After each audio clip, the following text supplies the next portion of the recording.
जय श्री राम। आप सुन रहे हैं रामचरितमानस का अयोध्या कांड। इस वीडियो में आप सुनेंगे दोहा संख्या 11 से आगे। श्री रामचंद्र जी के राज्याभिषेक की बात देवताओं को नहीं सुहाती।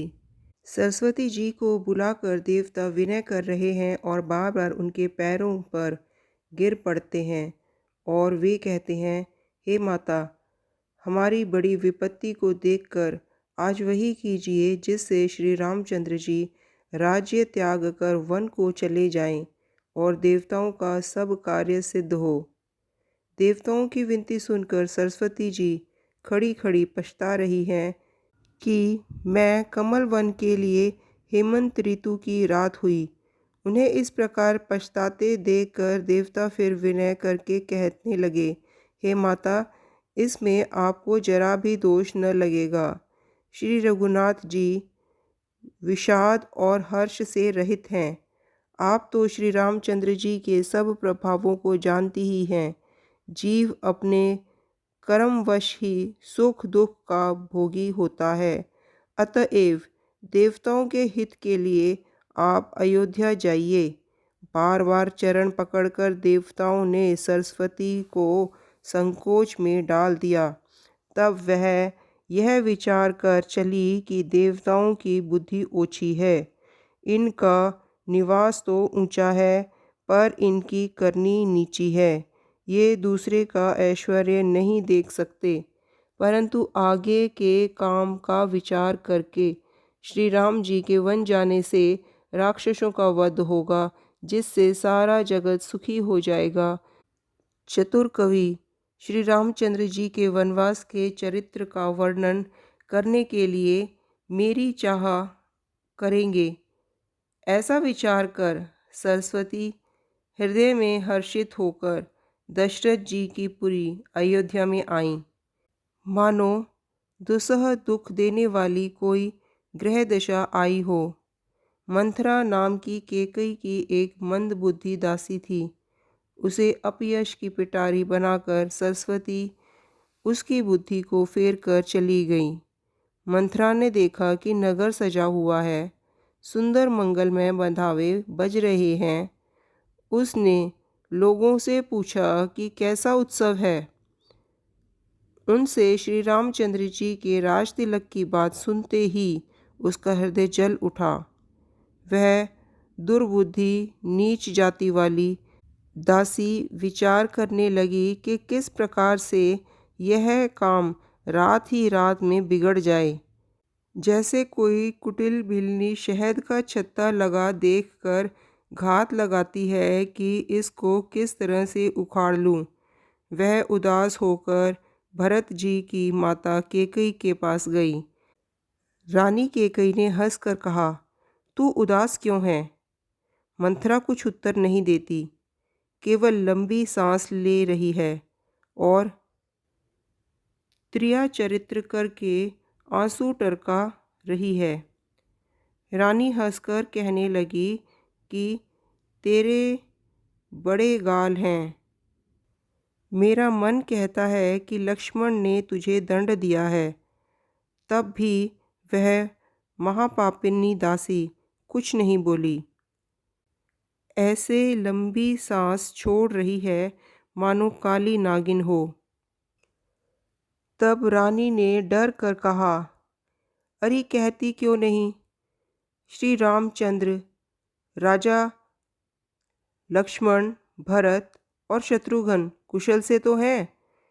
यह सुनकर कुबरी मंथरा के हृदय में बड़ी ही पीड़ा हुई। वह कहने लगी, हे माई, हमें कोई क्यों सीख देने लगा और मैं किसका बल पाकर गाल करती। अर्थात बढ़ा चढ़ाकर बोलूँगी। रामचंद्र को छोड़कर आज और किसकी कुशल है, जिन्हें राजा युवराज पद दे रहे हैं। आज कौशल्या को विधाता बहुत ही अनुकूल हुए। यह देखकर उनके हृदय में गर्व समाता नहीं। तुम स्वयं जाकर सब शोभा क्यों नहीं देख लेती, जिससे देखकर मेरे मन में क्षोभ हुआ है। तुम्हारा पुत्र परदेश में है। तुम्हें कुछ सोच नहीं। जानती हो कि स्वामी हमारे वश में है। तुम्हें तो तोशक पलंग पर पड़े पड़े नींद लेना ही बहुत प्यारा लगता है। राजा की कपट भरी चतुराई तुम नहीं देखती। मंथरा के प्रिय वचन सुनकर, किंतु उनको मन की मैल जानकर रानी झुककर डांट लगाकर बोली, बस अब चुप रह घर फोड़ी कहीं की। जो फिर कभी ऐसा कहा तो तेरी जीभ पकड़कर निकलवा लूँगी। कानों, लंगड़ों और कुबड़ों को कुटिल और कुचाली जानना चाहिए, उनमें भी स्त्री और खासकर दासी। इतना कहकर भरत जी की माता कैकेयी मुस्कुरा दी और फिर बोली, हे प्रिय वचन कहने वाली मंथरा, मैंने तुमको यह सीख दी है। मुझे तुझ पर स्वप्न में भी क्रोध नहीं है। सुंदर मंगलदायक शुभ दिन वही होगा जिस दिन तेरा कहना सत्य होगा, अर्थात श्री राम का राज तिलक होगा। बड़ा भाई स्वामी और छोटा भाई सेवक होगा। यह सूर्यवंश की सुहावनी रीति ही है। यदि सचमुच कल ही श्री राम का तिलक है तो हे सखी, तेरे मन को अच्छी लगने वाली वस्तु मांग ले, मैं दूंगी। राम को सहज स्वभाव से सब माताएं कौशल्या के समान ही प्यारी हैं। मुझ पर तो वे विशेष प्रेम करते हैं। मैंने उनकी प्रीति की परीक्षा करके देख ली है। जो विधाता कृपा करके जन्म दे तो यह भी दे कि श्री रामचंद्र पुत्र और सीता बहू हो। श्री राम मुझे प्राणों से भी अधिक प्यारे हैं। उनके तिलक की बात सुनकर तुझे शोभ कैसा।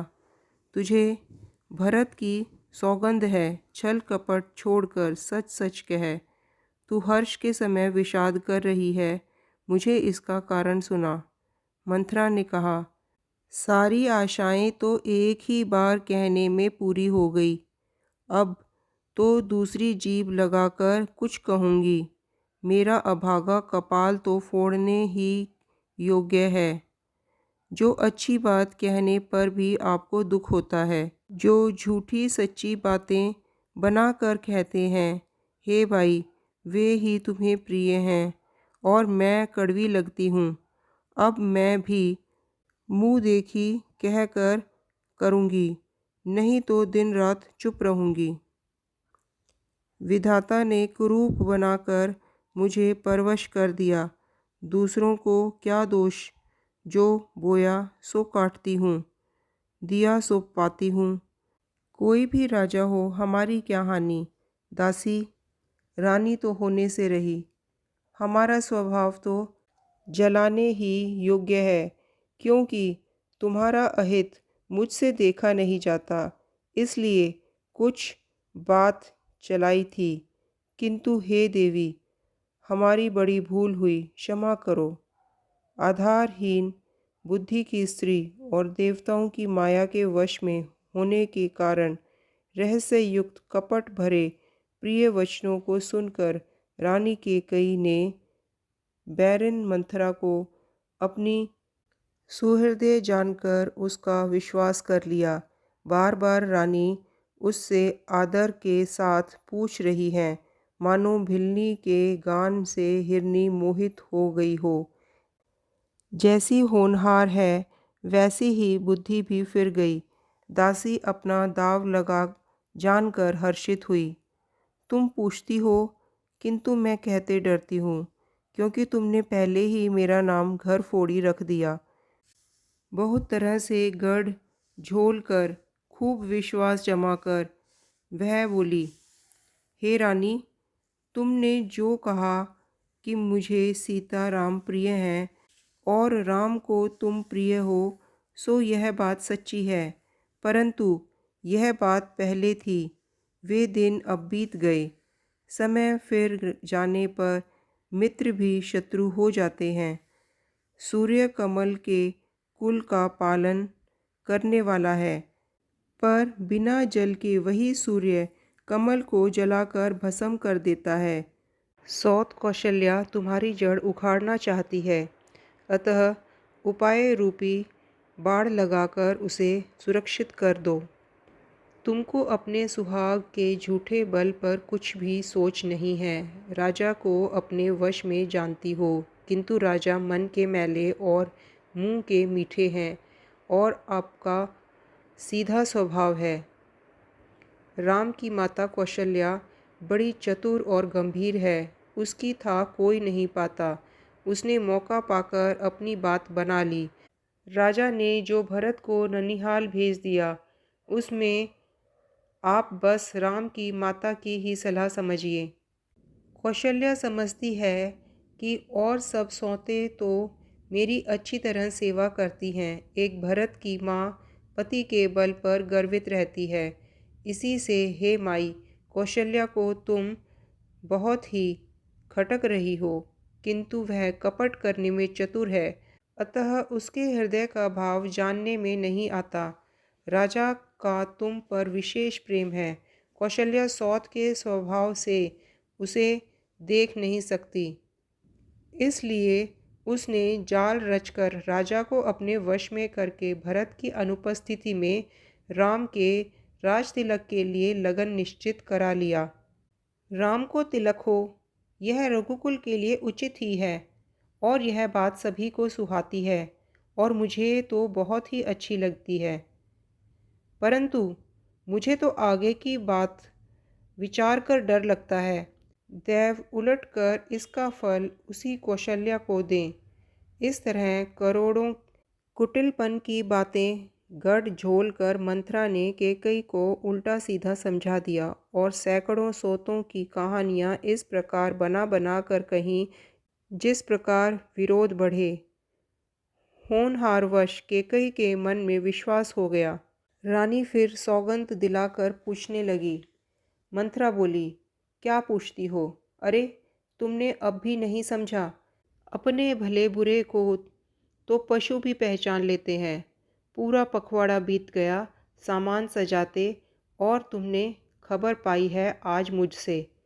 मैं तुम्हारे राज में खाती पीती हूँ, इसलिए सच कहने में मुझे कोई दोष नहीं है। यदि मैं कुछ बनाकर झूठ कहती होंगी तो विधाता मुझे दंड देगा। यदि कल राम को राजतिलक हो गया तो तुम्हारे लिए विधाता ने विपत्ति का बीज बो दिया। मैं यह बात लकीर खींचकर बलपूर्वक कहती हूँ। हे भामिनी, तुम तो अब दूध की मक्खी हो गई। जैसे दूध में पड़ी हुई मक्खी को लोग निकाल कर फेंक देते हैं, वैसे ही तुम्हें भी लोग घर से निकाल बाहर करेंगे। जो पुत्र सहित कौशल्या की चाकरी बजाओगी तो घर में रह सकोगी, अन्यथा घर में रहने का दूसरा उपाय नहीं। भरत कारागार का सेवन करेंगे और लक्ष्मण राम के नायब होंगे। कैकई मंथरा की कड़वी वाणी सुनते ही डर कर सूख गई, कुछ बोल नहीं सकी। शरीर में पसीना आ गया और वह कांपने लगी। तब कुबरी मंथरा ने अपनी जीभ दांतों तले दबाई। उसे भय हुआ कि कहीं भविष्य का अत्यंत डरावना चित्र सुनकर कैकई के हृदय की गति न रुक जाए, जिससे उल्टा सारा काम ही बिगड़ जाए। फिर कपट की करोड़ों कहानियाँ कहकर उसने रानी को खूब समझाया कि धीरज धरो। कैकई का भाग्य पलट गया। उसे कुचाल प्यारी लगी। वह बुगली को हंसिनी मानकर, अर्थात वैरिन को हितकर मानकर उसकी सराहना करने लगी। कैकई ने कहा, मंथरा सुन, तेरी बात सत्य है।